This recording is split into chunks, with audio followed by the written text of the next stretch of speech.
Dear aspirants, welcome to Competitive Exam Mantra। अभी हम mission HPS 2021 series के अंदर करंट अफेयर के क्वेश्चन डिस्कस करेंगे। आप सब जानते हैं कि HPS एग्जाम कुछ दिन पढ़कर क्लियर नहीं कर सकते, हमें कॉन्टिन्यूसली पढ़ाई जारी रखनी पड़ेगी। इसके लिए हमें डेली खुद को मोटिवेट करते रहना चाहिए, जिससे कि आप डेली क्वालिटी टाइम अपनी स्टडी पर स्पेंड कर पाएं।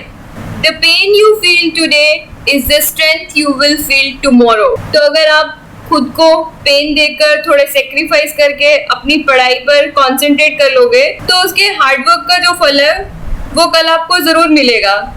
इसलिए नेवर फील डिप्रेस्ड एंड दिल लगाकर पढ़ते रहिए। तो चलिए फुल एनर्जी के साथ लेक्चर को सुनिए। First question is strategic policy and Facilitation Bureau was recently established by Strategic Policy and Facilitation Bureau recently किसके द्वारा एस्टैब्लिश किया गया है? ऑप्शंस है ministry of AYUSH, ministry of defence, ministry of home affairs या फिर ministry of health and family welfare. तो इसका जो करेक्ट आंसर है वो है option A, ministry of AYUSH. Ministry of AYUSH and invest India के द्वारा strategic policy and facilitation bureau as a strategic policy unit establish किया गया है। इसका मेन एम आयुष सेक्टर में प्लान्ड एंड सिस्टमेटिक ग्रोथ को बढ़ाना है और ब्यूरो इसके लिए मिनिस्ट्री को strategic and policy making initiative में हेल्प करेगा, जिससे कि यह सेक्टर अपने फुल पोटेंशियल पर पहुंच पाए और इसमें ग्रोथ एंड इन्वेस्टमेंट हो पाए। चलिए नेक्स्ट क्वेश्चन देखते हैं। Water risk filter report was recently published by water risk filter report किसके द्वारा पब्लिश की गई है? ऑप्शंस हैं green peas international, world wide fund for nature, international union for conservation of nature या फिर नन ऑफ द अबव। तो जो वाटर रिस्क फिल्टर रिपोर्ट है ये पब्लिश की गई है by world wide fund for nature. तो इसका आंसर है option B. World wide fund द्वारा रिलीज की गई ये रिपोर्ट वाटर रिस्क फिल्टर। इस रिपोर्ट में नियरली 30 इंडियन सिटीज को एक्यूट वाटर रिस्क पे रखा गया है, जिसके अंदर जयपुर, अमृतसर, इंदौर, श्रीनगर, बेंगलुरु, कोलकाता, मुंबई, विशाखापट्टनम एंड कोझिकोड शामिल हैं। जयपुर जो है वो लिस्ट के टॉप में है और इसके बाद इंदौर, थाने, मुंबई, कोलकाता एंड दिल्ली है। इसके अलावा ग्लोबल लिस्ट इंक्लूड करती है Beijing, Jakarta, Johannesburg, Istanbul, Hong Kong, Mecca and Rio de Janeiro, और इसमें चाइना की ऑलमोस्ट हाफ सिटीज है।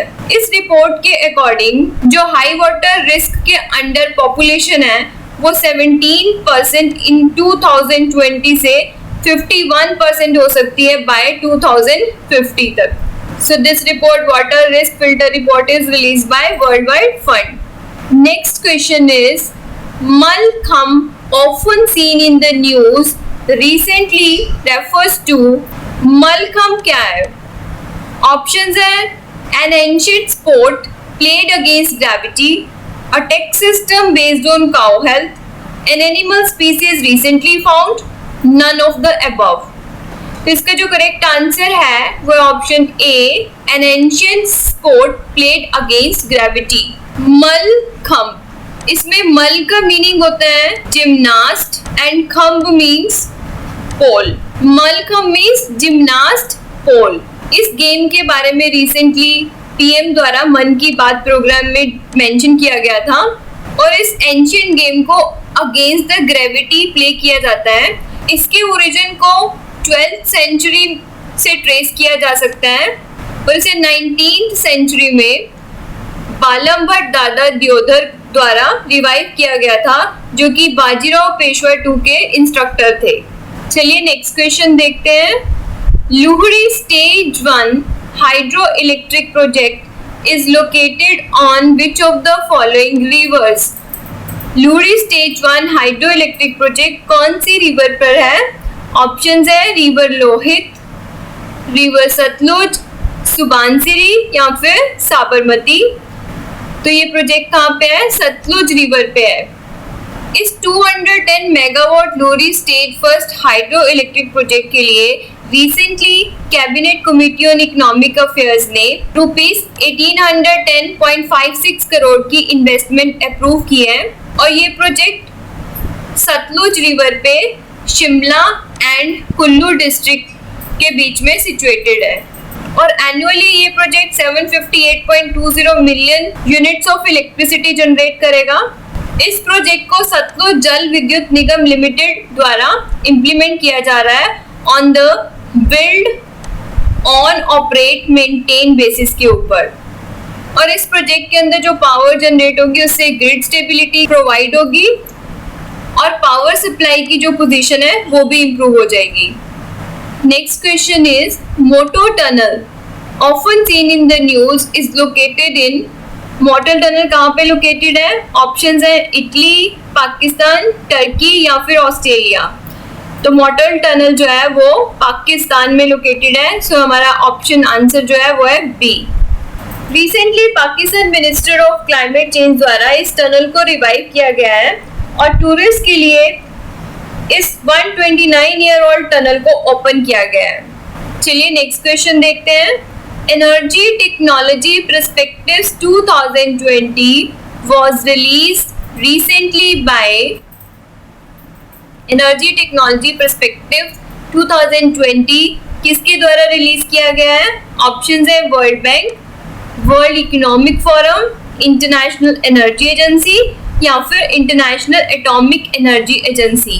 तो ये जो एनर्जी टेक्नोलॉजी पर्सपेक्टिव 2020 है ये लॉन्च किया गया बाय इंटरनेशनल एनर्जी एजेंसी द्वारा।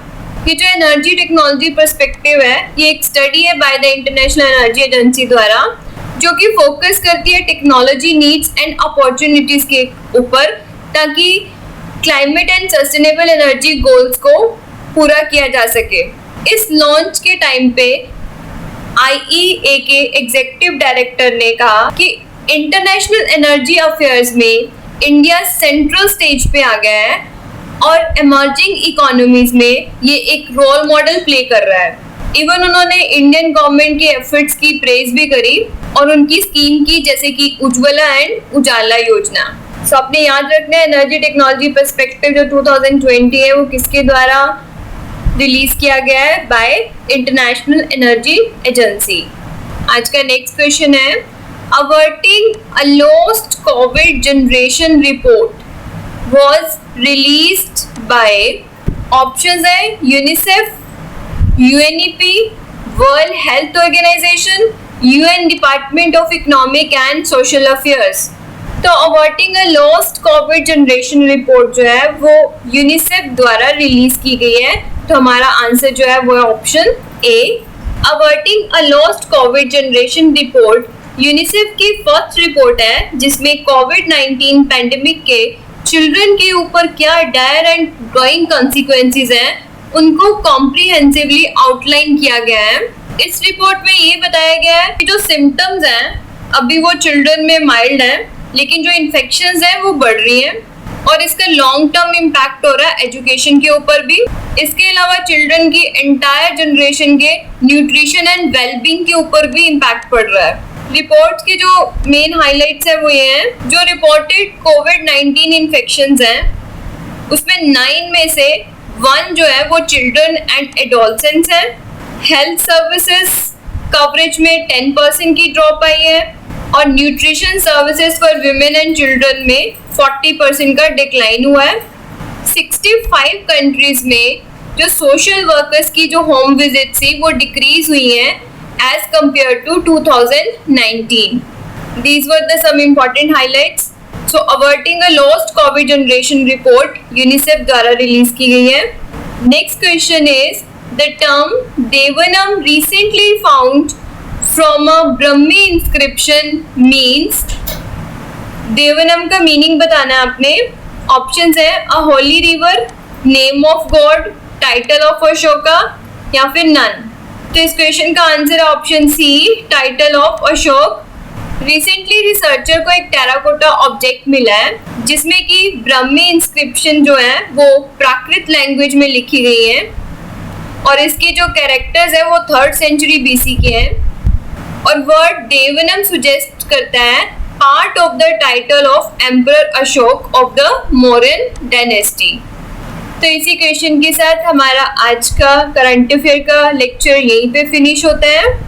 पढ़ते रहिए, खुश रहिए, सुरक्षित रहिए। All the best.